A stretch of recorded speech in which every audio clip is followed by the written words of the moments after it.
حسد۔ اللہ تعالیٰ کا شکر ہے کہ جس نے ہمیں انسان بنایا، عقل و شعور عطا کیا، زندگی گزارنے کا بہترین سلیقہ عطا کیا، خوبصورت دین اسلام سے نوازا جو ہمیں صرف ظاہری زندگی کے اوپر ہی رہنمائی نہیں دیتا بلکہ اس کے ساتھ ساتھ ہمارے دلوں کے اندر کے خیالات کے بارے میں بھی ہماری اصلاح کرتا ہے۔ ہماری سوچیں، ہمارے احساسات، جذبات، ہمارے خیالات جب تک اللہ کی مرضی کے تابع نہ ہوں اس وقت تک دین اسلام میں پوری طرح داخلہ ہو نہیں سکتا، جس کا ہمیں اللہ نے حکم دیا ہے کہ اسلام میں پورے کے پورے داخل ہو جاؤ۔ اسلام کا مطالبہ ہم سے صرف یہ نہیں کہ ہم چند ظاہری عبادات کو اپنی زندگی میں اختیار کر لیں اور اپنے اندر کے بارے میں بھول جائیں، تو آئیں اپنے اندر کے جذبات اور احساسات کی اصلاح ہمارا دین کس طرح کرتا ہے یہ جانتے ہیں۔ انسانی احساسات اور جذبات بعض اوقات بہت ناقابل فہم چیز ہوتے ہیں اور ان کو وہی سمجھ سکتا ہے جس نے ہمیں پیدا کیا ہے۔ ان کی اصلاح بھی وہی کر سکتا ہے جو ہمارا خالق ہے۔ ہمارے احساسات میں، خیالات میں، ہمارے اندر کی دنیا میں کچھ چیزیں مثبت ہوتی ہیں اور کچھ منفی ہوتی ہیں۔ منفی جذبات میں ایک جذبہ حسد کا جذبہ ہے اور یہی ہمارا آج کا موضوع ہے، اور ہم جانیں گے کہ ہمارا دین اس کے بارے میں ہمیں کیا حکم دیتا ہے۔ نبی صلی اللہ علیہ وآلہ وسلم نے فرمایا، تم بدگمانی سے بچتے رہو کیونکہ بدگمانی سب سے بڑی جھوٹ بات ہے۔ لوگوں کے عیب معلوم کرنے کے پیچھے نہ پڑو، تجسس نہ کرو، حسد نہ کرو، کسی سے بغض نہ رکھو، کسی کی بھی پیچھے برائی نہ کرو، اور اللہ کے بندو آپس میں بھائی بھائی بن جاؤ۔ اس حدیث میں جہاں اور بھی برائیوں سے روکا گیا ہے وہاں ایک دوسرے سے حسد کرنے سے بھی روکا گیا ہے۔ نبی صلی اللہ علیہ وآلہ وسلم نے فرمایا، کسی بندے کے دل میں ایمان اور حسد اکٹھے جمع نہیں ہو سکتے۔ گویا اگر ہمیں اپنے ایمان کی حفاظت کرنی ہے، اس کی فکر کرنی ہے، اس کو اپنے دل میں جگہ دینی ہے، تو ضروری ہے کہ پھر حسد جیسی چیز کو وہاں سے نکالا جائے۔ حسد کیا ہے؟ حسد کیا چیز ہوتا ہے کہ کسی صاحب نعمت، یعنی جس کے پاس کوئی نعمت ہے، کوئی اچھی چیز ہے، اس کی اس نعمت کو دیکھ کر جلنا، کڑنا اور بے چین ہونا، اور پھر اس بات کی تمنا کرنا کہ یہ نعمت اس سے کسی طرح چھن جائے، وہ نعمت اس کے پاس نہ رہے، اور یہ بھی کہ وہ نعمت اس سے چھن کر مجھے مل جائے۔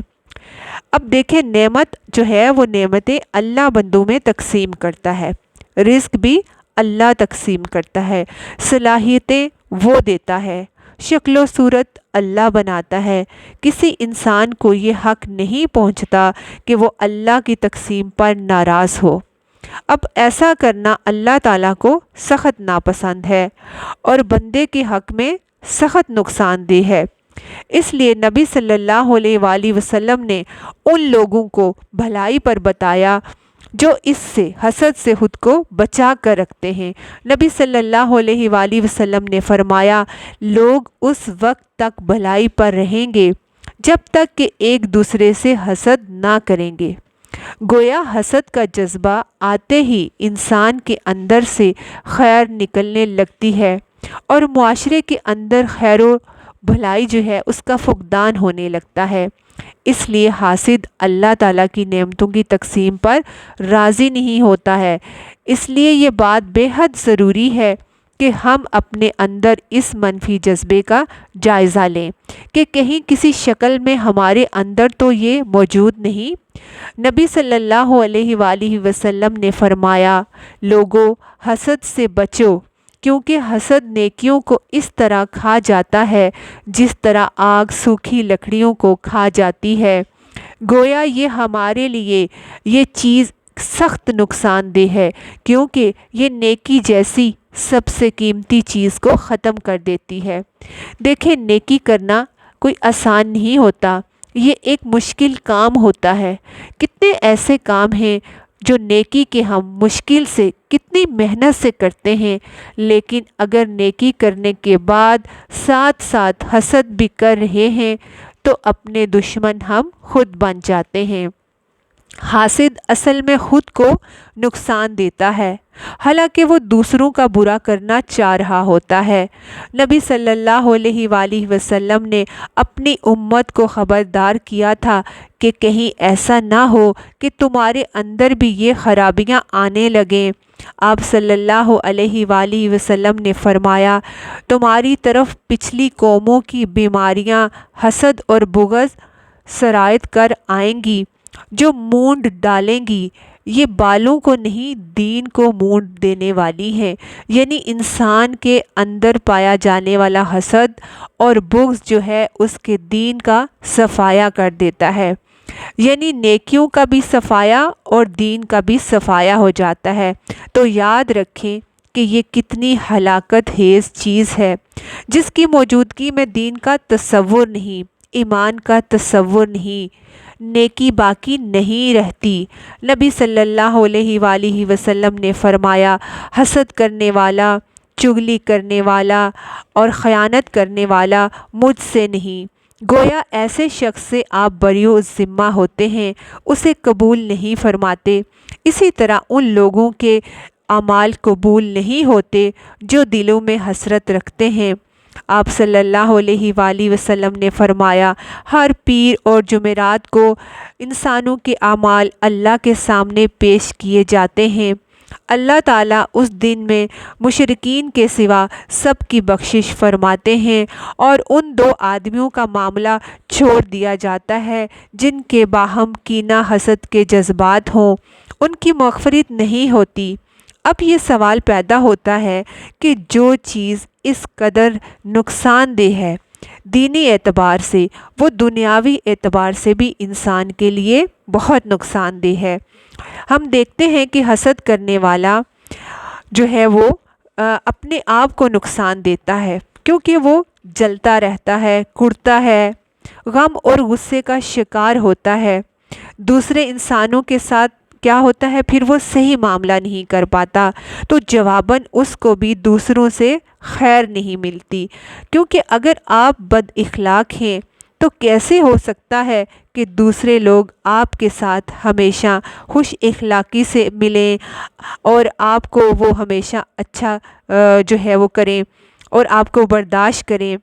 اسی طرح حسد سے مزید جو ہے وہ برائیاں جنم لیتی ہیں، کیونکہ انسان جس سے حسد کرتا ہے پھر اس کی غیبت بھی شروع کر دیتا ہے اور اسے نقصان پہنچانے کی بھی کوشش کرتا ہے۔ جیسے دیکھیں، ابلیس نے حضرت آدم علیہ السلام سے حسد کیا اور اللہ کا حکم نہ مانا، اسی طرح اللہ تعالیٰ کی نظروں میں پھر وہ ملعون قرار پایا۔ اور حابیل اور قابیل کا جو واقعہ تھا کہ جو قابیل تھا اس کو حابیل سے کیا حسد ہوا کہ اس کے بھائی کی قربانی کیوں قبول ہو گئی، اس کی کیوں نہ ہوئی، اور اس نے اپنے بھائی کا قتل کر دیا۔ تو گویا حسد جو ہے قتل تک کا سبب بنا۔ حضرت یوسف علیہ السلام کے بھائیوں کو ان سے حسد ہوا اور انہوں نے کیسے اپنے بھائی کو نقصان دیا۔ اسی لیے عام انسان بھی جس سے حسد کرتا ہے اس سے اچھا سلوک نہیں کرتا، خونی رشتوں تک کی بے حرمتی ہونے لگتی ہے، انسان دوسروں کو حق سے محروم کر دیتا ہے۔ اسی طرح بنی اسرائیل ہم دیکھتے ہیں کہ حسد کی بنا پر ہی انہوں نے نبی صلی اللہ علیہ وآلہ وسلم کی نبوت کو نہ مانا، جیسا کہ قرآن میں ذکر ہے۔ تو گویا حسد اور بغض جو ہے بعض اوقات انسان کو بڑے بڑے قصور اور بڑے بڑے جرائم میں پھانس دیتا ہے اور پھر انسان ان میں سے نہیں نکل سکتا اور اسے پھر توبہ کی توفیق بھی نہیں ملتی، کیونکہ انسان کی ساری صلاحیتیں ماری جاتی ہیں، اس کی سوچ سمجھ مغلوب ہو جاتی ہے۔ اس لیے بے حد ضروری ہے کہ انسان اس ناپاک منفی جذبے سے اپنے آپ کو نکالے، اپنی اصلاح کرے۔ اب انسان اصلاح کیسے کرے، ہم اپنی اصلاح کیسے کریں اور حسد سے خود کو کیسے بچائیں؟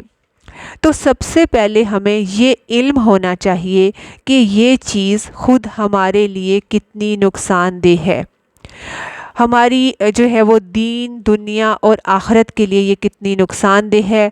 اور جب ہمیں اس بات کا احساس ہو جائے گا کہ یہ چیز ہمارے لیے نقصان دہ ہے، تو پھر ہم اس سے نکلنے کے لیے شعوری کوشش بھی کریں گے۔ پہلے اس کا احساس ہونا ضروری ہے۔ اگر ہمیں یہ احساس ہی نہیں ہوگا تو ہم تو خود کو اس خرابی سے نکال ہی نہ پائیں گے۔ اچھا، اس جو کوشش میں جب ہمیں احساس ہو جائے گا اور ہم شعوری کوشش کریں گے، تو اس شعوری کوشش میں سب سے پہلے تو ہمیں دعا مانگنی چاہیے۔ اور جیسے بہترین دعا کیا ہے؟ ربنا اغفر لنا ولإخواننا الذين سبقونا بالإيمان ولا تجعل في قلوبنا غلا للذين آمنوا ربنا إنك رؤوف رحيم۔ اے ہمارے رب، ہمیں بھی بخش دے اور ہمارے ان بھائیوں کو بھی جو ہم سے پہلے ایمان لائے تھے، اور جو لوگ ایمان لائے ہیں ان کے لیے ہمارے دلوں میں سے حسد کو، کدورت کو نہ رہنے دے۔ اے ہمارے رب، بے شک تو بڑا شفقت کرنے والا، بہت رحم کرنے والا ہے۔ یہ دعا جو مانگنا ہے یہ آپ کو حسد سے بچانے میں مددگار ہوگی۔ پھر اسی طرح انسان اپنے جذبہ حسد کو رشک میں جو ہے وہ بدل دے، کیونکہ رشک جو ہے وہ جائز ہے۔ کیونکہ اگر کسی کو نعمت ملی ہو تو بجائے یہ کہ ہم یہ سوچیں کہ یہ نعمت اس سے چھن جائے، ہم کیا کہیں؟ اللہ مجھے بھی یہ عطا فرما۔ ہر چیز یاد رکھیں اللہ کے اختیار میں ہے۔ اگر وہ نعمت کسی اور کو دے سکتا ہے تو آپ کو بھی دے سکتا ہے۔